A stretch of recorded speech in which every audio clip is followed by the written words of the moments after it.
এটা ঠিক এই রকম মাখা মাখা টাইপের হবে। নমস্কার বন্ধুরা, আমার রান্নাঘরে আপনাদের সবাইকে স্বাগত। আজ আমার রান্নাঘরে বানানো হচ্ছে কি বলুন তো, এগুলো শিং কি মাগুর, মানে সাইজে ছোট ছোট ছিল, খুব বড় ছিল না। যাই হোক, মাগুর মাছের বাচ্চা। তো যাই, এটা এটা আজকে করব একটুখানি আপনার একটুখানি বেশ ঝাল ঝাল করে। তো চলুন রান্নাটা শুরু করি।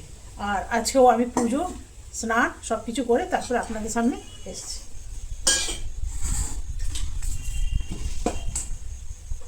এটা একটু তেল দিয়ে বসাবো, তাহলে খেতে ভালো লাগবে। তো এখানে কড়াই বসিয়ে দিয়েছি, এরপরে মাছগুলোর মধ্যে নুন হলুদ মাখিয়ে নেবো। চলুন, এখানে দেবো একটু নুন, দেব হলুদ,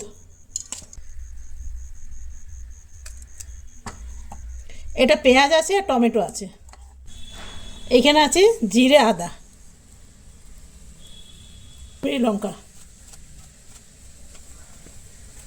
দেব সরষের তেল,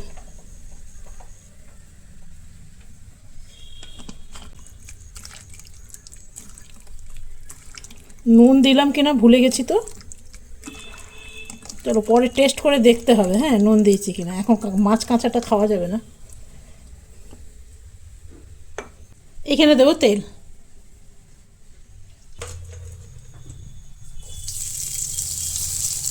এটাকে বানাবো।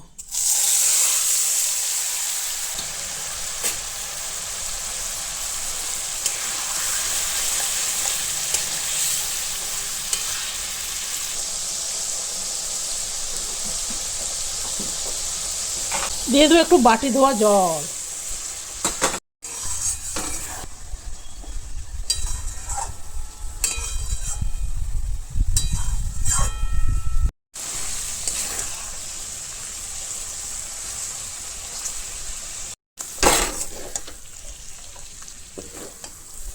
এটা ঠিক এই রকম মাখা মাখা টাইপের হবে।